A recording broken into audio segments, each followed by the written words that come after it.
Hey guys, and welcome to Pixel Cherry Ninja's channel. So I picked up a Nintendo Switch recently, and honestly it was an expensive purchase. Originally I didn't want to buy it, but hey, you know what, I'm a sucker for this stuff. I gave in and I bought it. So I bought the Mario Kart World bundle, and I've been playing Mario Kart World online. Naturally some of my Switch 1 games are working on here as well, but when I saw the price of the Pro controller for the Switch 2, it was like £75 in the UK, whatever your local equivalent is. Maybe it's more in dollars, maybe it's more in euros, but I was like, no, I don't want to pay it yet. Maybe I'll buy it down the line. For now, I'll use the Joy-Cons. One thing that I really hate about the Joy-Cons is I don't have a D-pad. So if I want to play like an older game, like a fighting game where I want to string a fireball together, well, I don't like playing those on analog sticks, and I don't like using 4 buttons as a D-pad. So this is where this controller comes in. This is the 8-bit Pro 2, and this is a controller I've had for some time. I really like it. I've mainly been using it on my PC. I used it on the original Switch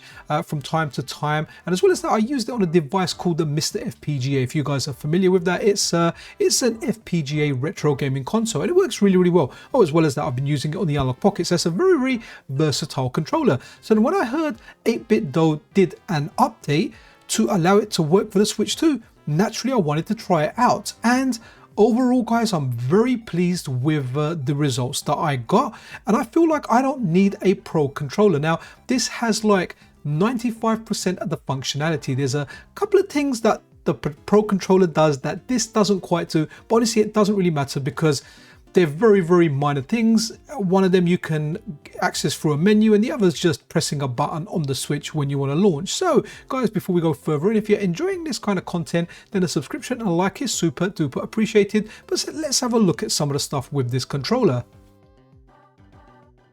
So one of the features that's going to be missing is the C button, right? The game chat button. Now, I'm not really into the game chat. I haven't used it yet. However, if you do want to use it, you can just press the home menu and it's there straight away on the menu, and you can go to the game chat function. So you can use the game chat function, you just can't access it with a single button. It's an extra step, right? But I got this controller on Amazon for £32, which is less than half the price. I've kind of marked it as half the price because I think generally this controller is around £35 to £40, which is around half the price of a Pro controller. But if you pick this up on, you know, one of those days where things are on sale, and you might bag yourself a bargain, or you might be able to pick up a pre-owned one. But there's some other really awesome stuff with this controller. Let's check that out. Oh, by the way, Snow Brothers, I really do like this game, and I feel like this remastered version of the game is good. It was on sale when I bought it. It was like £2.69 or something. Can't recommend it enough. Plays really well on the Switch too. Well, it should do. The next thing to talk about is how easy it is to pair the controller. You simply just go to the controllers menu, and when you go in there, you go search for controllers, and it will search for the controller for you. Honestly, it paired very easily. The 8-bit controller has a button at the top in between the left and the right bumper, which is a pairing button. You press that and it pairs in seconds. So there's no issues. There's nothing cumbersome about pairing the controller. Another thing that I really liked was I had the cartridge for The Legend of Zelda Tears of the Kingdom, and I've got like the premium version of the Nintendo Switch Online. So I got the Nintendo Switch 2 upgrade of this game. But what was really fascinating about this was this game just feels so much better at 60 FPS. Getting off point as to what, you know, this is a controller thing, but I have to say Zelda Tears of the Kingdom feels really good. I would never be able to go back to playing it on the regular Switch. But what's really cool was I wanted to try how good the motion controls were. And as you can see here, guys, they are just working. They're working as good as the Joy-Cons, as good as a Pro controller. I haven't tried the Pro controller on the Switch 2. I did try it on the Switch 1. It worked really well. So it's just working fantastically well. I have to say, very impressed. I wasn't sure if this had motion, to be honest, because I've never really tried it before. But I wanted to try it, and again, a great selling point.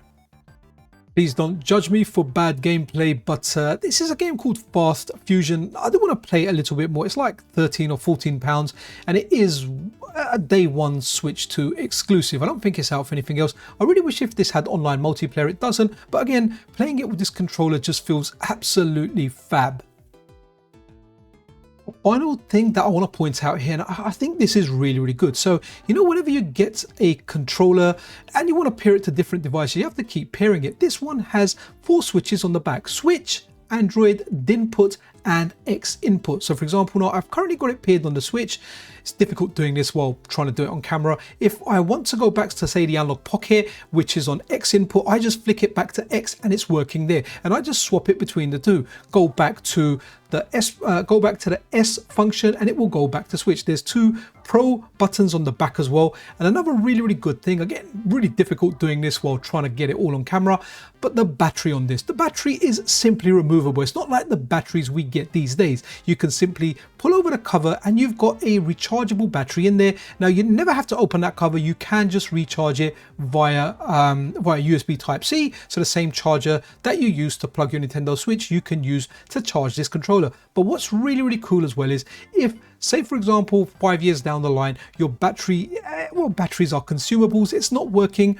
It looks like you can put two AAs in there. The way the batteries are, the sizing, it's got two separate slots in there. So you can just put normal batteries in there. So that's one thing with controllers. Once I've had them for a few years, if the battery is kind of stuck in there, you have to like take the whole thing apart, get a special battery to put it in there. No, not with this one. You can just flap open that flap or slip open that flap, take the battery out and just whack in a couple of AAs. So overall, guys, this controller is fantastic. Now, okay, so you can't wake your Switch up with it. So if your Switch is asleep on the dock or whatever, you can't wake it up with this. You need to go and press the power button. Once you press that power button or the sleep wake button on your actual Switch, it will just work straight away. Straight away, absolutely no issues. You can, you know, open up your Switch with that. The other function is it doesn't have a dedicated C button, so you can't open chat with it with just a single button press. You'll have to press the home button and go into the menu and select chat from there. Very minor for me. Again, the Pro controller in the UK for the Switch 2 is £75. This one here goes between £30 and £40 on Amazon. I paid £31 for it. I snapped it up. It was a bargain. Also, this controller has Hall effect sticks, so there's no chance of ever getting drift on this. So I'll try and leave links in the description. Oh, one more thing before we go. Let me just show you one more thing, guys.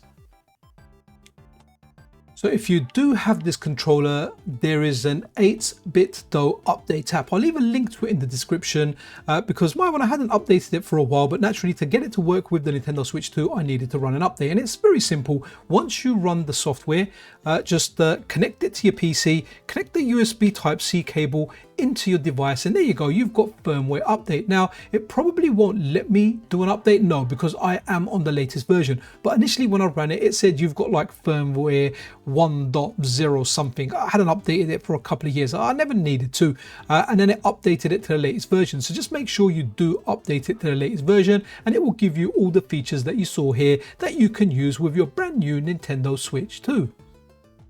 So guys, with that, it brings us to the end of this video. I certainly hope you liked it. Really sorry about the visual quality sometimes. I am just filming this stuff on my phone. I usually do videos via captures, but occasionally I do make videos like this. So if you did enjoy this video and you found it useful, then a subscription and a like is super duper appreciated. I'll leave a link down for this controller on Amazon as well. It'll be a non-affiliate link. I haven't set up affiliate marketing yet, but if you do want to grab one for yourself, if you see that it's around £40 and you're not in a rush to buy it, just keep an eye on it and you will see it go down in price from time to time. Like I said, I paid £32 for my one, and honestly, as far as controllers go, I feel like this is one of the best investments I've made because, well, it's working on the Nintendo Switch 2 now and it saved me money. Anyway, be awesome to one another. This is Pixel Cherry Ninja out.